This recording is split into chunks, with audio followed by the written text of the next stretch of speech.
that as well. But prior to going to work at EPA, Dave ran the Environmental Protection Unit at the state of Wisconsin. He had also worked at the state of Wyoming in their Attorney General office, and has been a successful private practitioner, also an expert on the Endangered Species Act, and has advised many clients on things like wind sighting, and he's just got a remarkable legal career. And then Anna is equally talented. They're both graduates of the University of Vermont. I'll tell you who graduated first. Not first in his class, I mean first in time. But Anna was the principal deputy administrator, assistant administrator in the Office of Water as well. She likewise worked and ran the Department of the Environmental Protection Unit at the Wisconsin Department of Justice after Dave left, and then later joined David Babin. But prior to that, she's a friend of agriculture. She worked for the trade association, advising them and helping them with their government affairs in Wisconsin, the Dairy Association. If you haven't heard, dairy's big in Wisconsin. And they're now both partners at Troutman Pepper, who is, and William Droves is here, and Troutman's been a long time associate member and friend of SSEP. So a little bit of context. So Dave and Anna literally wrote the Waters of the United States rule under the Trump administration, and the 401 rule, along with lead and copper, PFAS response, and numerous rulemakings that are too long to list, DLG, things that you all have heard. But we're going to talk about a couple of things today. We're going to talk about Waters of the United States. Wouldn't be a good water panel without a discussion with water of the United States. We're going to talk a little bit about 401 and what that means for states.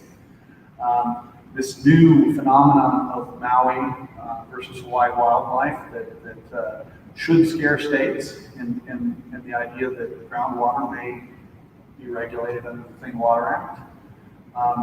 But before we start that, why don't we just a couple quick questions.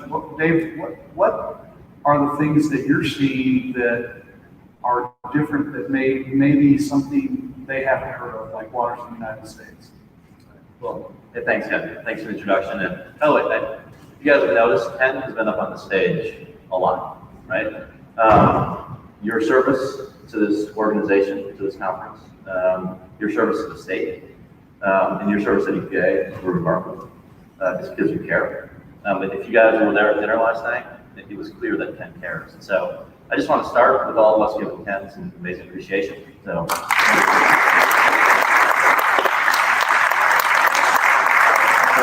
Thanks for the drinks last night. The thing what does the water sector, what does natural resource extractive industry, what does industry need to be thinking about? We'll talk about WOTUS. We're talking about Maui. We'll talk about 401. The things that the sexy policy issues that we all read about that drive content in newspapers. But the thing that actually keeps me up at night thinking about long term, this industry, actually any industry in this country, is water security. Water is integrated into energy.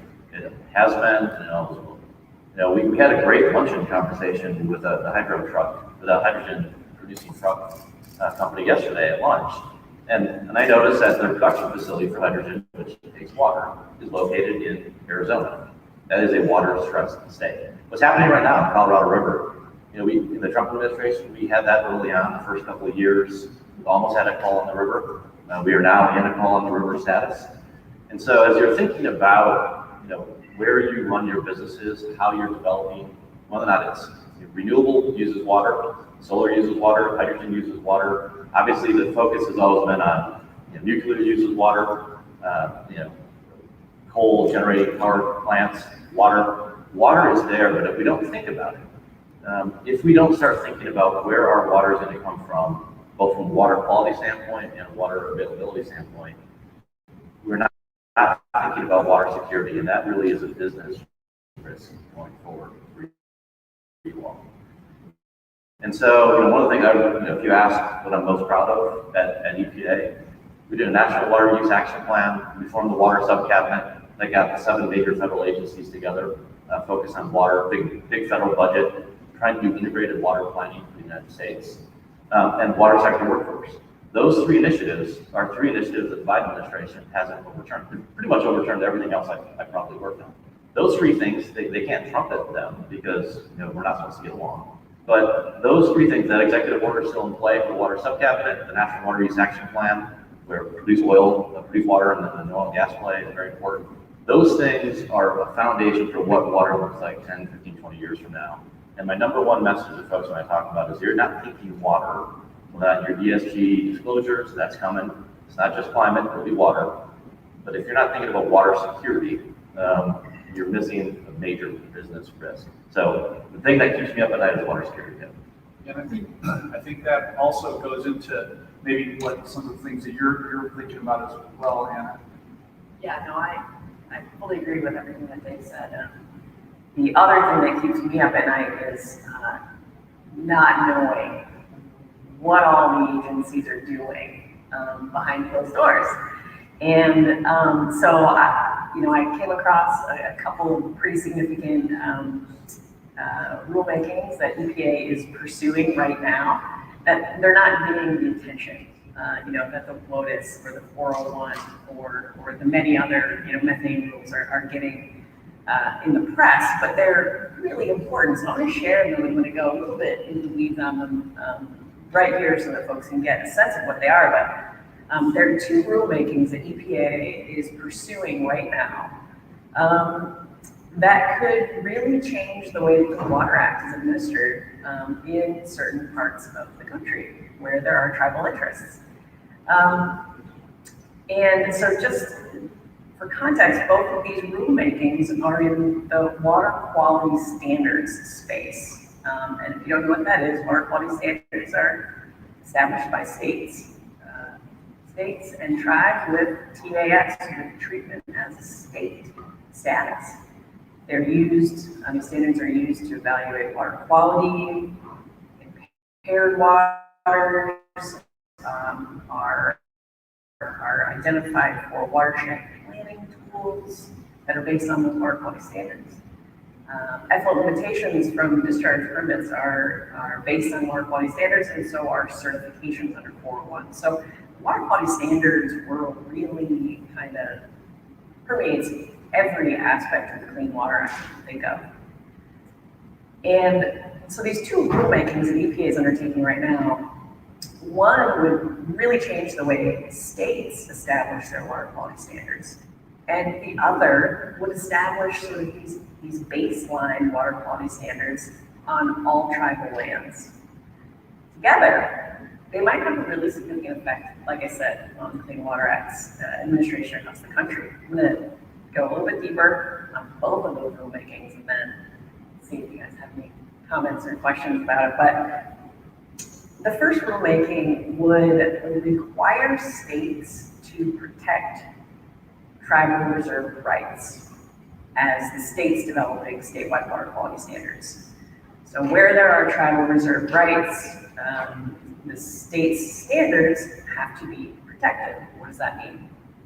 Well, it depends on what the reserve rights are. It could mean water quality has to sustain a certain amount or type of fish for fishing rights. It could mean that a statewide human health standard must account for tribal or sustenance level fish consumption in the development of those standards, instead of sort of the general population's consumption of fish for these statewide standards.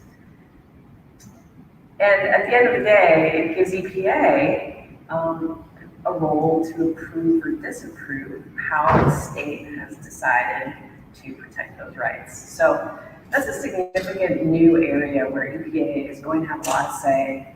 I think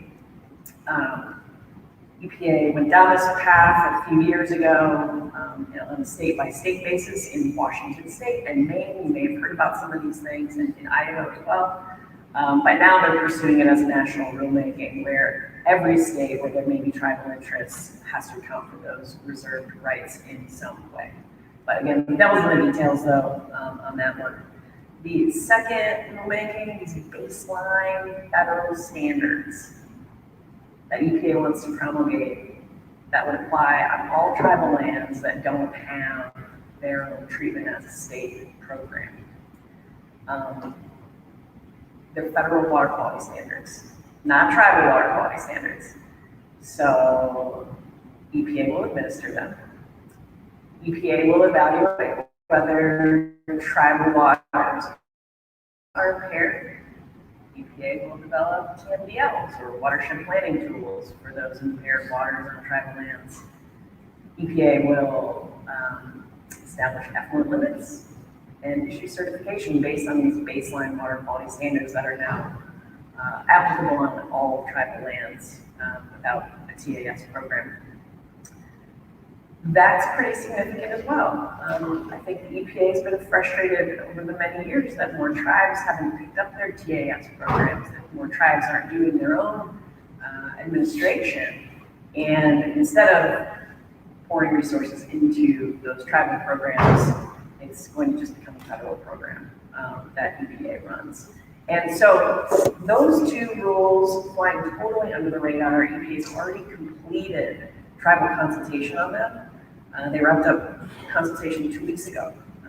But I haven't seen a single press release, I haven't seen a single article, I haven't seen anybody, wondering how this is going to affect state programs, how this is going to affect discharge permits upstream of tribal waters, and how states' ability to run their programs might be affected or might be just changed by these regulations. So I want to put this out for all of you guys because it was new to me, and I try to pay close attention to stuff like this, and it kind of took my breath away.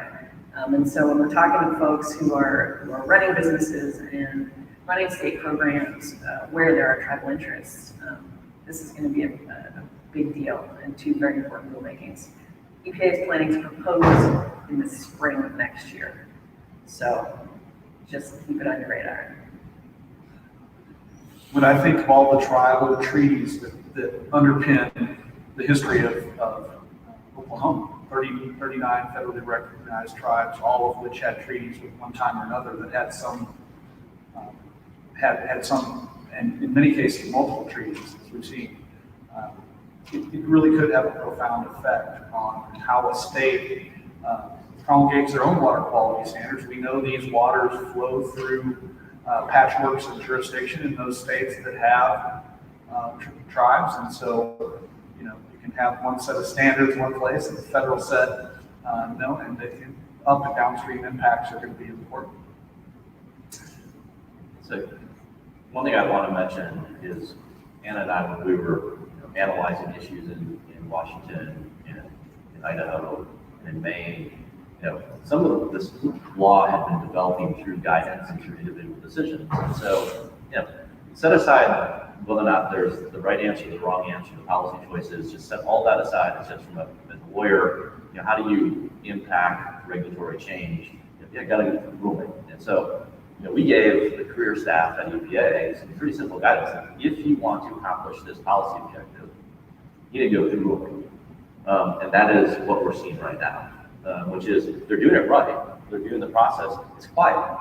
And the other point I want to make is if you want to see how this administration came in talking about climate change and environmental justice as sort of the twin pillars, particularly the twin pillars of their natural resources or the Environmental Protection Agency agenda, this rulemaking, these dual rulemakings, is environmental justice playing out in a regulatory setting.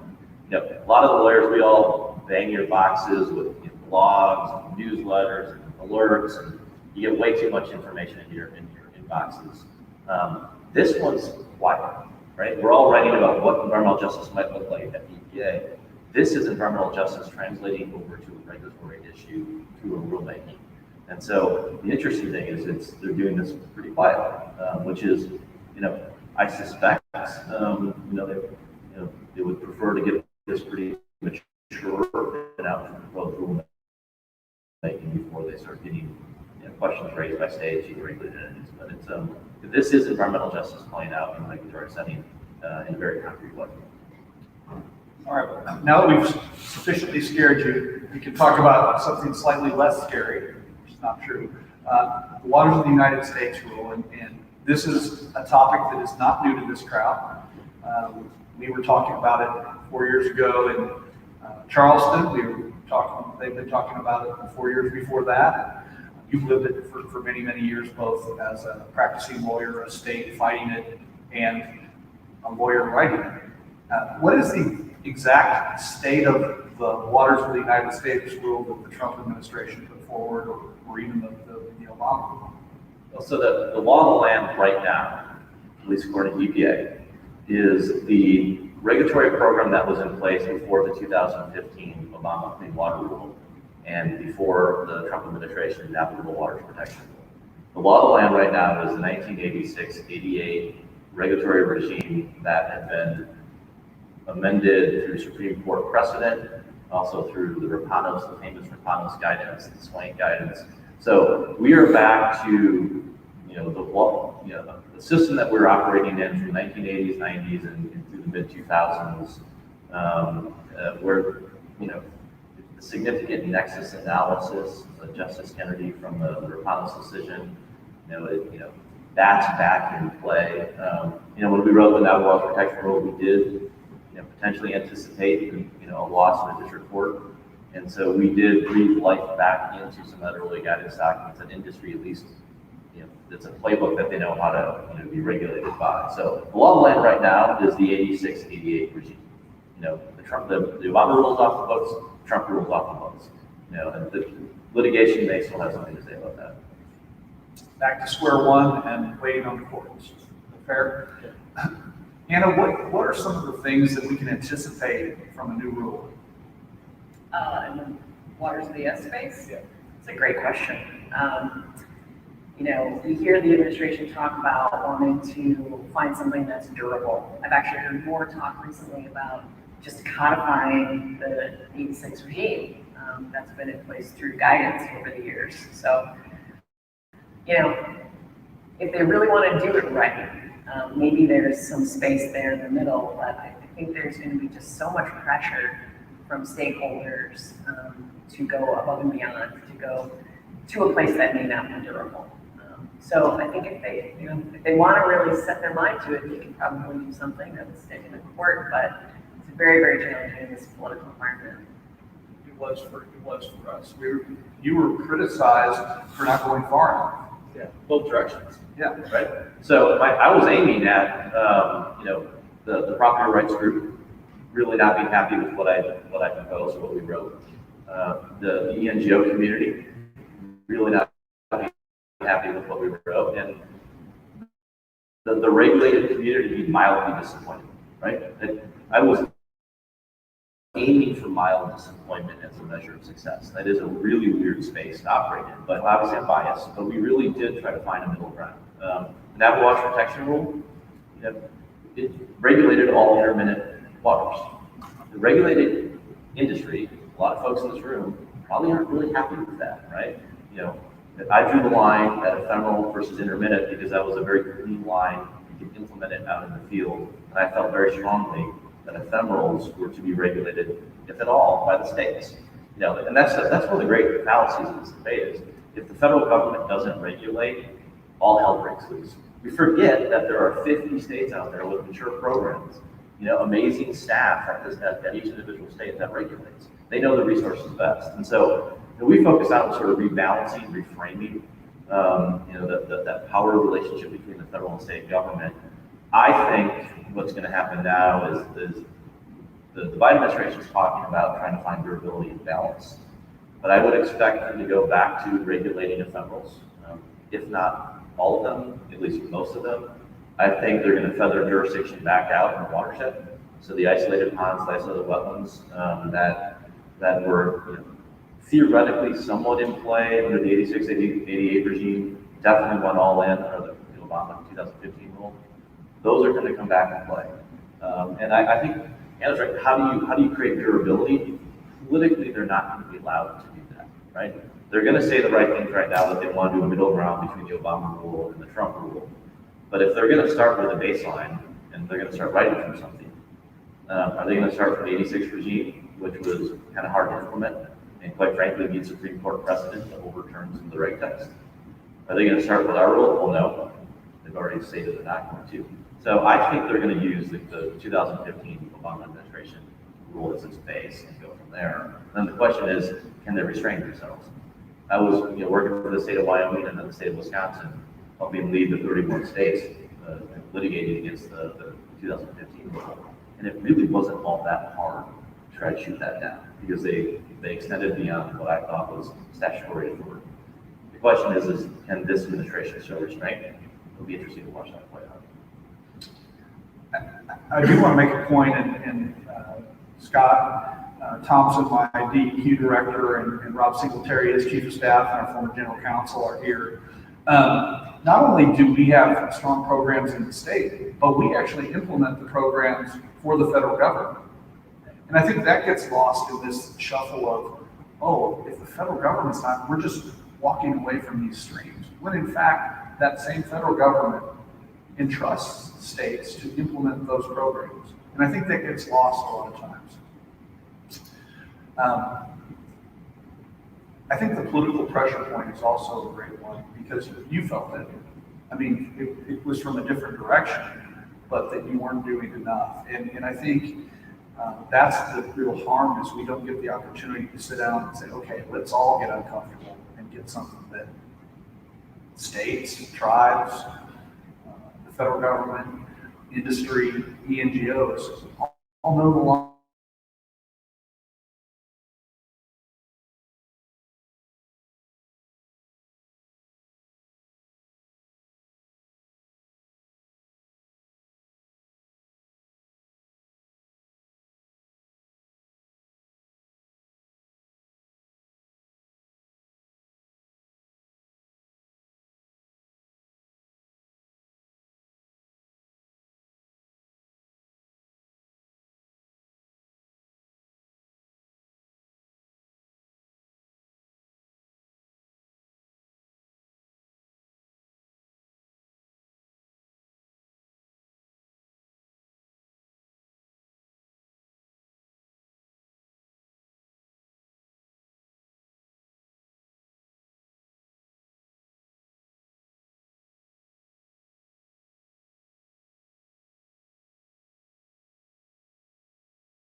A lot of political pressure, and I think there's going to be a strong drive to sort of regulate, forget about federalism, talk about federalism, not trust the states, and go back to regulating through subjectivity, which means when you're out walking the back 40 in agriculture or out in the oil patch, we might not regulate it until we go out and see it. And I will tell you that when the regulators out on the ground and they see wet ground, they're more likely than not going to follow regulations. I think we're going to see a return to subjectivity.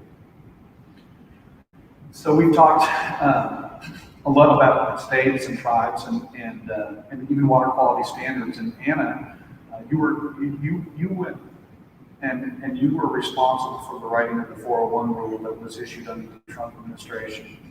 Dave may have signed it, but you wrote it. And one of the things I found fascinating was how you went back to the actual congressional intent on the writing of the Clean Water Act. What a novel idea to actually figure out what Congress intended when they wrote that law. But before I let you dive into that, why don't you tell states why 401 is important to them? Sure. Well, 401, Section 401 of the Water Act requires that states issue a certification for any project that may discharge into any navigable water if that project requires a federal permit. So any federal permit, it's an Army Corps permit, it's a FERC permit, there are countless others, ATF issues permits for, wineries and spirits distilleries that discharge trigger federal permitting, and states are responsible for certifying that those federal permits satisfy state water quality standards. And in, energy-oriented states, you see a lot of energy projects, pipelines, infrastructure. You'll talk about this all week, I'm sure. And many of those are interstate projects, meaning that more than one state has an obligation to issue certification. And for around 50 years, although it's a federal program, it's a Clean Water Act program, states are the primary administrators of Section 401. And the federal government has largely been hands-off, and by that I mean EPA, and also many of these federal agencies not really understanding the requirements under 401.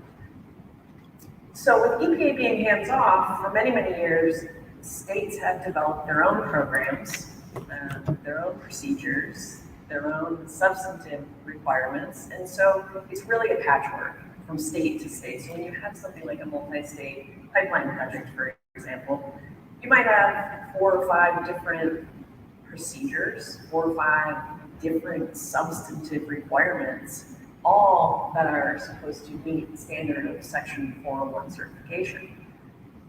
And so, with that sort of backdrop, I think there's been a lot of litigation over the last decade or so around 401, with a handful of states making decisions under 401 that affect business interests and really foundational interests of other states.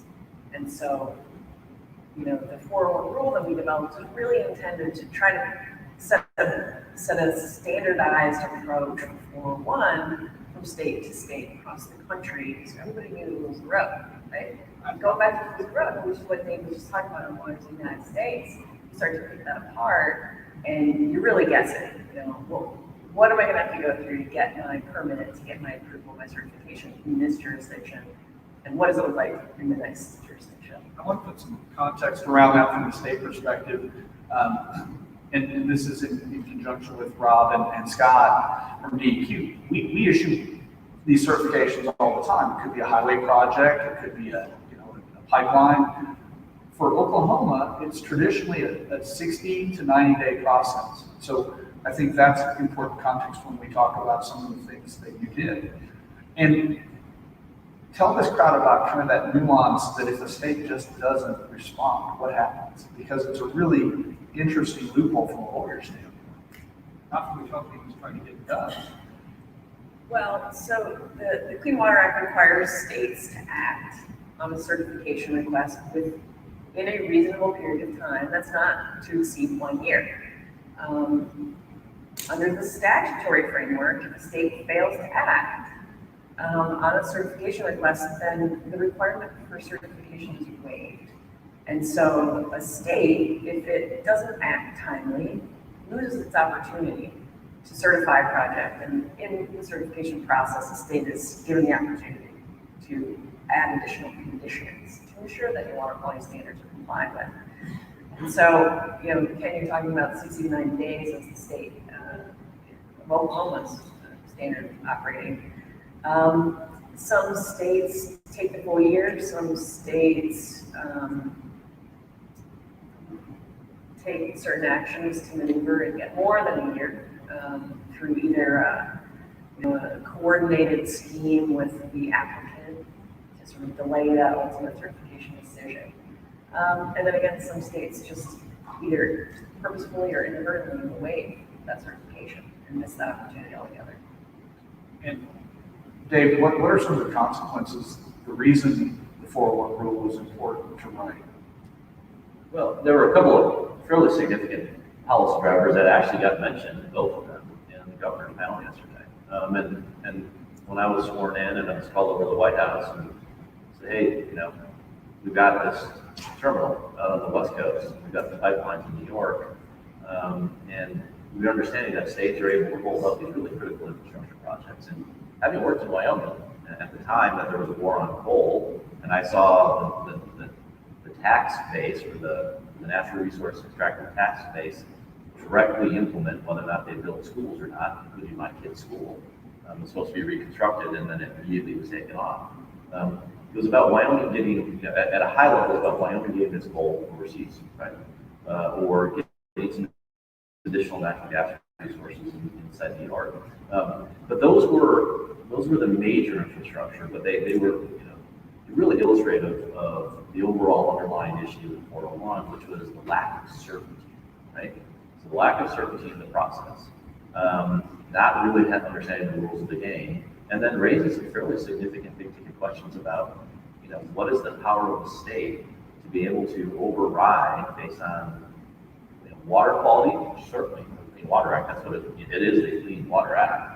But can the state override some of these permitting decisions based on things that weren't really related to the Clean Water Act? What authority did Congress give EPA and the states under the statute? It was water quality based.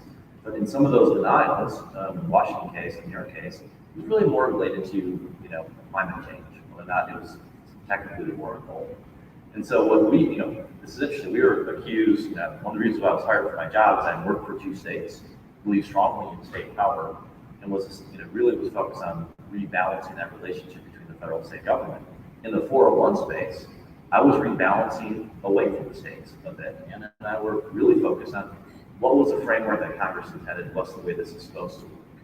And so, I'm not wildly popular in the states when we basically said, hey, you know what, there are some limitations in what you can do in your certification process. So, but the drivers really were about those big ticket infrastructure and who gets to say, like if you're not going to allow a project to go forward, who's the decision maker in that? And that was really the driver. Governor Gordon and Governor Stitt both testified at EPW on the hearing and with Washington State there. It was really interesting, but the viewpoint from Oklahoma is we have products that we believe we can get out in interstate commerce. In our case, it was natural gas to the East Coast, to places like Maine, New Hampshire that would love to have clean natural gas. For Wyoming, it was coal to get to the terminal in Washington and go to Asia. And again, you heard that the actual benefits of burning Wyoming coal versus international coal actually improved the airshed. But we viewed it as, okay, if they tell us we can't because they don't like natural gas, will they tell us that they don't like our beef being sent throughout the country because of climate change? And so we saw it as an infringement on states' rights, even though it does technically, and it's been interesting to see, the Biden administration in overturning 401 champion that, oh, we're the friends of the states, and then every other thing they do tells us that states are irrelevant, including their view on waters of the United States or otherwise. Yeah, I think that 401 is sort of this sleeping bear that we talked about for a long time.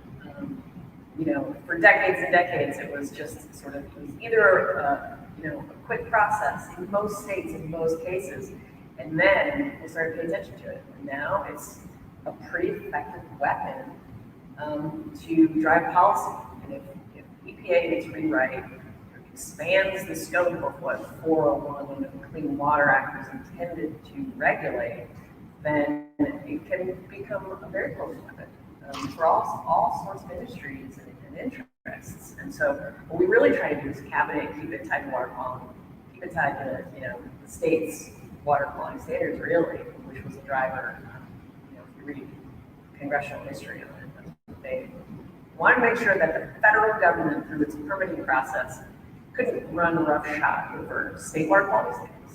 That is the essence of 401, and it's been used so differently by some states that if you don't rein it in, you're gonna have problems across the economy.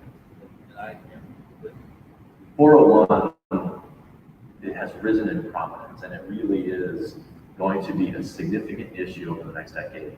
We kicked the hibernating bear with the 401.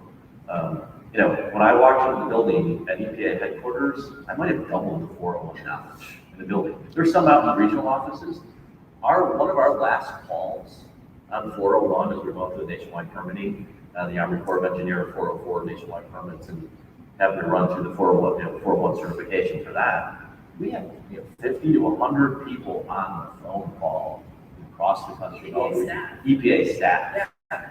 And they're like, this is a cool new tool, right? We just gave them some great tools for Christmas.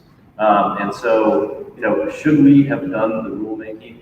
Yes, because it was a 50-year program that was in conflict. The regulation was in conflict with the statutory text. As a lawyer, that drives me nuts. And it needed to be fixed. But, we're now living in a world where 401 is, in the space of becoming a veto-style statute akin to the Endangered Species Act. And I think that's the reality for the next 10 to 15 years, is folks in this room, your industries, are just going to have to get smart on 401. Yeah, and it's, right now, there's a huge opportunity because of the rulemaking, right? And so Dave and I now, on the private sector side, have been a little bit underwhelmed with sort of the coordination by interested stakeholders. And I think that, folks who are concerned about this ought to get together in a room and try to come up with, a like-minded set of policy issues to bring to the agency, because I know that they're hearing from certain stakeholders on this. I'm not convinced that they're hearing enough from the energy side, from infrastructure at large. I mean, we're talking about trillions of dollars in infrastructure money coming from Congress, and this looming uncertainty with the 401 rewrite. I mean, you can't even square those. And I just don't know if the agency's getting that message right now. So. As we continue to brighten people's day, Or good. but I want to get to Maui, because Maui has certainly been in the news, but I don't think a lot of people really understand what it means. I'd like to think about it too, but technically on vacation. Yeah, exactly. You're in Oklahoma City, that's just like Maui. Anyway, I first, we talked about it when we were at EPA under the conduit theory, right? This idea that surface water, those waters that are regulated under the Clean Water Act, are somehow influenced by groundwater or other waters. And, it was how much of that connection needed there to be before it became a water of the United States, that you would have to get a discharge permit. And so we heard for the first time the term functional equivalent. Dave, why don't you explain a little bit about that, and then I'll get Anna's thoughts. So there's a new world that we're all going to be operating under. So whether or not you need a Clean Water Act, MPS, or a state issued permit for a discharge that goes into the groundwater that eventually travels to surface water, if that pollutant delivery can move from your, whatever it is that you're doing, produce water pit, discharge point, stormwater control basin, whatever it is, land application for agriculture, it doesn't get it. So if that pollutant can get through into surface water, at the historical perspective was, Congress sort of kept groundwater to the states. It is a state right. States control their groundwater resources.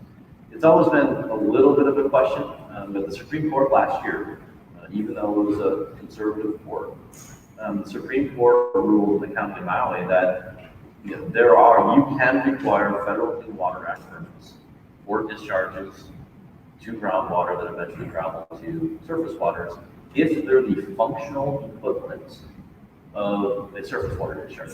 What does that mean? Who knows? Thank you. It means as much as the significant nexus. So we've got a lot of really solid direction from the Supreme Court of the Clean Water Act. This is why the folks in the robes probably shouldn't legislate from the bench. So they gave us a 7-factor test that the functionally equivalent means effectively. You take a look at whether or not the time, distance, the type of pollutant, the pollutant concentration, the subsurface strata, the hydrogeology, if there are hydrogeologists in the room, that's a factor. Whether or not there's dilution that happens. You take a look at all of those, and if it's sort of like what would happen at a surface water discharge, a pipe going into a river, then maybe you need a permit. But it is wildly unsatisfying as a lawyer to try and implement this. And so we tried to put what I thought at the end of our last administration, Anna signed this on the way out the door, wrote it, added 2 courts that EPA could add factors. And one thing that we all do in this room is you take a look at system design. You put a septic tank in the ground at your cottage, right? You run your septic sewage into that septic tank. It's designed to treat and then run the leftover water, wastewater, the groundwater, do some additional treatment into the soil column. This thing is designed to be kind of not going straight to surface water, but going into the groundwater and treated. What EPA just said, when they overturned the guidance in Anna Road, was you can't take system design into account. It's contrary to clean water. They didn't explain why.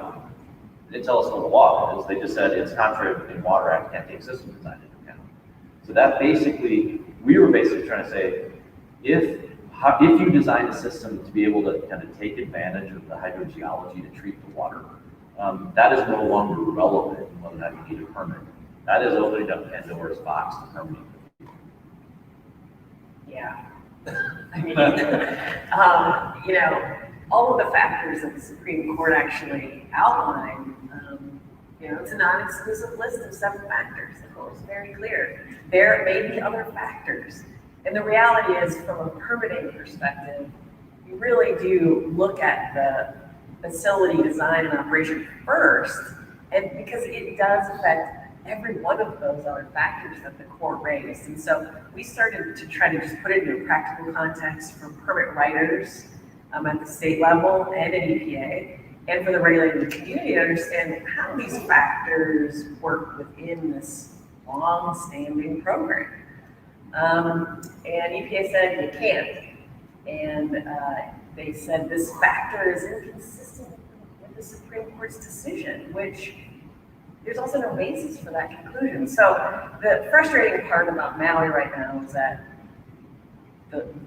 what little guidance we were able to pull together to try to put it into context for this permitting program is now gone.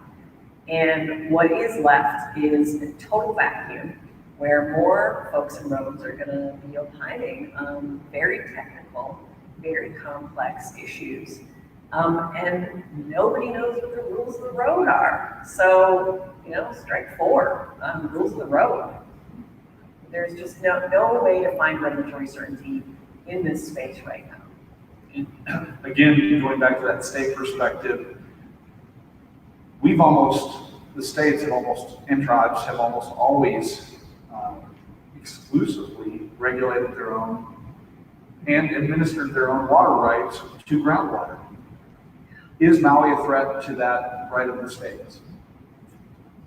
I would say that there's a real concern that there is a threat to the state's authority in that regard.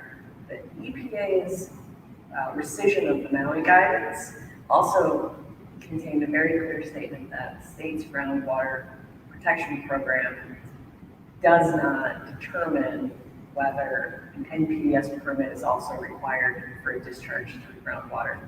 And I think that that's probably accurate under the Supreme Court's decision, but it also really leaves no room for states to make the case and say, look, this is a robust groundwater protection program that also protects the downstream or down gradient surface water discharge. And again, it makes it much more difficult for states to rely on long-standing groundwater protection programs, even those that are incorporated and sometimes go hand in hand with NPDES state programs.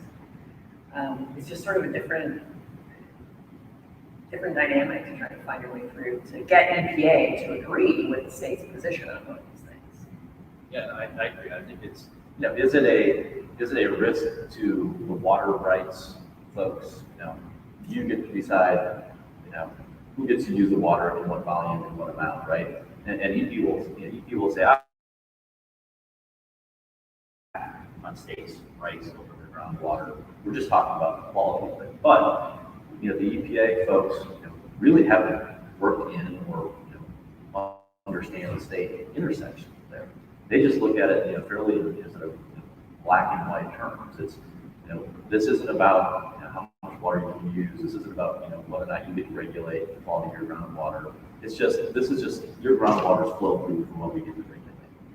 And that's just not the way the world works. That's not the way science works, and that's certainly not the way the complicated relationship between federal and state water quality, water quantity law interacts. And so I think, if I was a state secretary,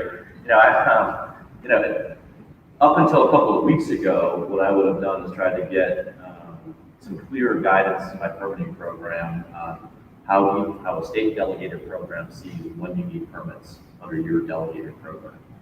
And I would have tried to put some very clear boundaries on, in functional equivalent analysis, system design, groundwater protection standards. What EPA just did a couple of weeks ago in a 1.5-page memo, without public comment, without going through the interagency review process, without talking to the state, is they basically now put, if you just say, Ken, you want to do that here, you'd almost have to lead with your chin and put system design in and put in your groundwater protection programs. And you're basically daring EPA to sue at that stage. And I think it may be what it's going to take for a state to sort of lead and try to put some legal boundaries on what EPA just did a couple weeks ago. Democracy dies in the darkness. That just happened in the space a couple weeks ago. And your guidance, have you put out for public comment? We did, yeah. And already once you walk through the process, that was so much fun in the last It couple was. months. It was one of the last things that we were able to get done, and we put a draft guidance out for public comment. 30 days, I think. Received hundreds, if not a couple thousand comments. I personally read every single one of them. And then we developed a response to comment document. I mean, it was a true notice and comment process. There's, the draft, the final, the response to comment document, and a fact sheet was all developed through the course of a, 3 or 4 month process, and it was wiped away in a 1.5 pages with no comment, no process, no notice, nothing. And so, setting aside our work on it, there's sort of a procedural question. I'm like, well, what else can you just flip a switch on and create chaos? I think there's a lot of opportunity in their taking so far, a lot of them on. The irony is in their press release, they criticize the lack of public process and interagency process for our guidance. And I'm just a tad bitter about that. Because the guidance document we really wanted to write looked dramatically different after we got beat up by the Department of Justice and Office of Management and Budget and everyone else. We went through that slog, and we basically limped out with with our system design as at least we got something done. But to be criticized for not doing the interagency review process, not doing public comment, the irony of eliminating our guidance document with a 1.5 pages without any of that is just, anyway. And not in a 1.5 pages, that's without consequence.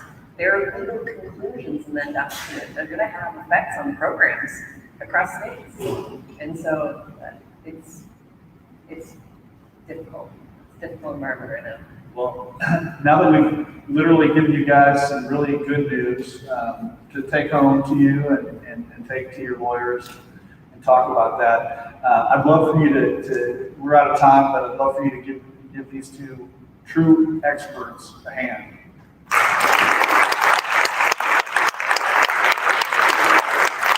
And I think we are on a networking break. Yeah. We are.